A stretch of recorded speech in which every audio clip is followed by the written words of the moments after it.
Hello student, physics की online class में आप सबका स्वागत है। मैं पंकज कुमार, फिजिक्स लेक्चरर। आज हम क्लास 11th में जो टॉपिक पढ़ रहे हैं स्टूडेंट, वो है सदिश राशियों का सदिश गुणनफल। प्रीवियस वीडियो में हमने सदिश राशियों के अदिश गुणनफल के बारे में अध्ययन किया था। बहुत ही इजी वे में, शॉर्ट ट्रिक में मैंने वो वीडियो बनाई है। आप उस वीडियो को जाकर के देखें, आपको अदिश गुणनफल अच्छे से समझ में आएगा। उसके बाद में हम नेक्स्ट स्टार्ट कर रहे हैं सदिश गुणनफल।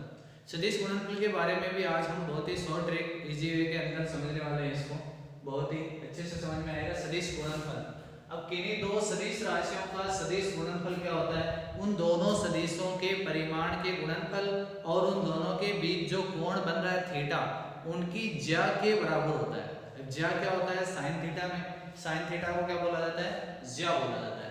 स्टूडेंट, अदिश गुणनफल में हमारे पास जो आया था कोण, वो किस में आया था? कोज्या में आया था। और इसके अंदर क्या आएगा? ज्या में।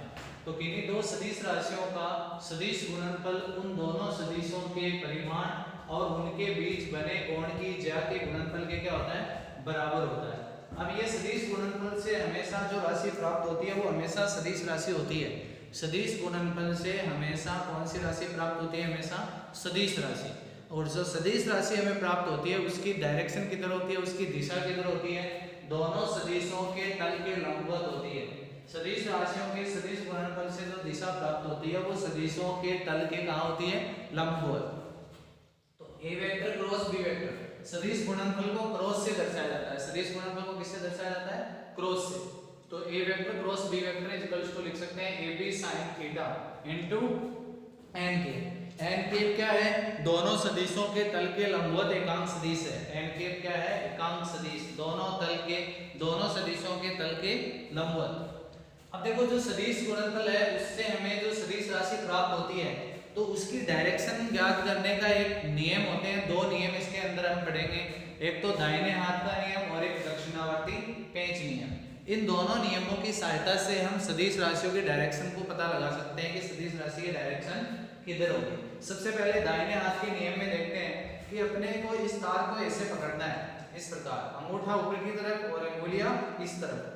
जो अंगुलियां आपकी मुड़ी हुई है जिस डायरेक्शन में, वो डायरेक्शन दर्शाएगी सदिशों के गुणनफल का। जैसे इधर मुड़ रही है ना, तो इसको हम ऐसे दर्शा सकते हैं। तो ये मुड़ी अंगुलियां उनके गुणनफल को दर्शाएगी। तो A vector cross B vector को, और उसकी जो डायरेक्शन है वो किधर होगी? उनका गुणनफल किधर होगा? ऊपर की तरफ अंगूठा उनका गुणनफल को दर्शाएगा, उनकी डायरेक्शन को दर्शाएगा। ए वेक्टर क्रॉस बी वेक्टर की डायरेक्शन को दर्शाएगा।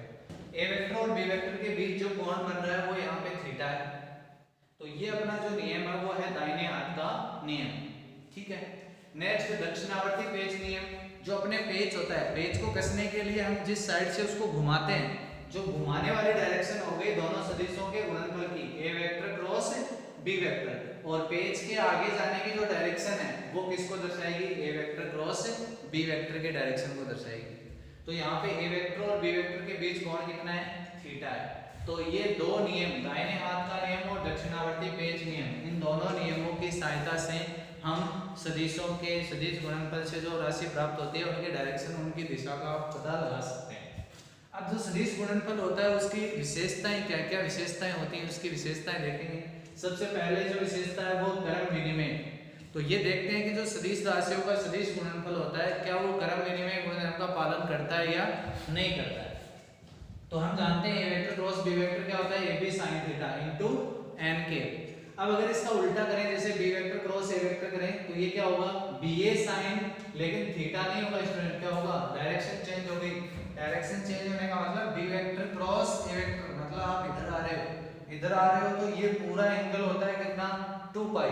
2 पाई होता है, तो इसमें से थीटा घटा दो तो ये एंगल कितना बचेगा?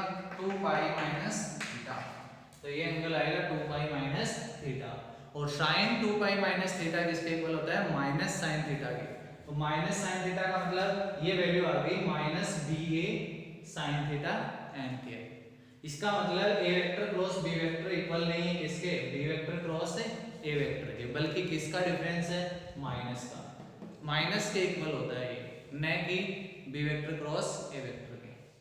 नेक्स्ट जो गुणधर्म है वो है बंटन गुणधर्म। बंटन गुणधर्म में A vector cross B vector plus C vector, तो इसको हम क्या लिख सकते हैं, A vector cross B vector plus A vector cross C vector. इसका मतलब दो सदिश राशियों का सदिश गुणनफल बंटन गुणधर्म का क्या करता है, पालन करता है। थर्ड, समांतर सदिशों का सदिश गुणनफल देखें तो जब दो सदिश समांतर होते हैं तो इनके बीच कोण कितना होता है, 0 डिग्री। तो दो सदिश ए वेक्टर पैरेलल क्या है, बी वेक्टर, तो थीटा 0 डिग्री, तो sin 0 की वैल्यू कितनी, 0।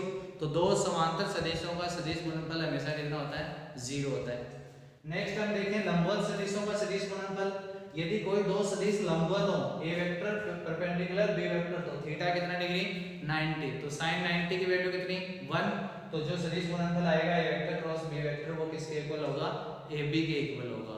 तो ये हमारी विशेषताएं थी दो सदिशों के सदिश गुणनफल की कुछ विशेषताएं थी जिनको हमने बहुत ही इजी वे में शॉर्ट ट्रिक में यहाँ पे इसका अध्ययन किया है। नेक्स्ट अगर हम देखें कि एकांक सदिशों का अगर सदिश गुणनफल करें तो क्या वैल्यू आती है, तो यहाँ पे एकांक सदिश आई कैप क्रॉस आई कैप, उसकी वैल्यू किसके बराबर होगी, जे कैप क्रॉस जे कैप के, और के कैप क्रॉस के कैप, इसकी वैल्यू हमेशा कितनी आती है, 0 आती है। क्यों, क्योंकि ये समांतर सदिशों की तरह व्यवहार कर रहे हैं, तो यहाँ पे समांतर सदिशों का गुणनफल कितना है स्टूडेंट, 0।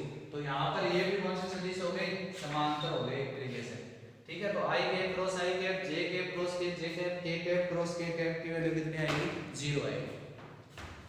आई कैप क्रॉस जे कैप किसके इक्वल होगा, के कैप के। जे कैप क्रॉस के कैप किसके इक्वल होगा, आई कैप के। और के कैप क्रॉस आई कैप किसके इक्वल होगा, जे कैप के। तो इस प्रकार से हमारे वो सदिश गुणनफल के बारे में हमने इसके बारे में शॉर्ट ट्रिक में क्या किया है, इनका अध्ययन किया है बहुत इजी वे में। आप इसके स्क्रीनशॉट लेकर के इसके नोट्स बना सकते हो। Thank you. चैनल को लाइक शेयर सब्सक्राइब करना ना भूलें। हंसते रहिए, मुस्कुराते रहिए और फिजिक्स पढ़ते रहिए। Thank you.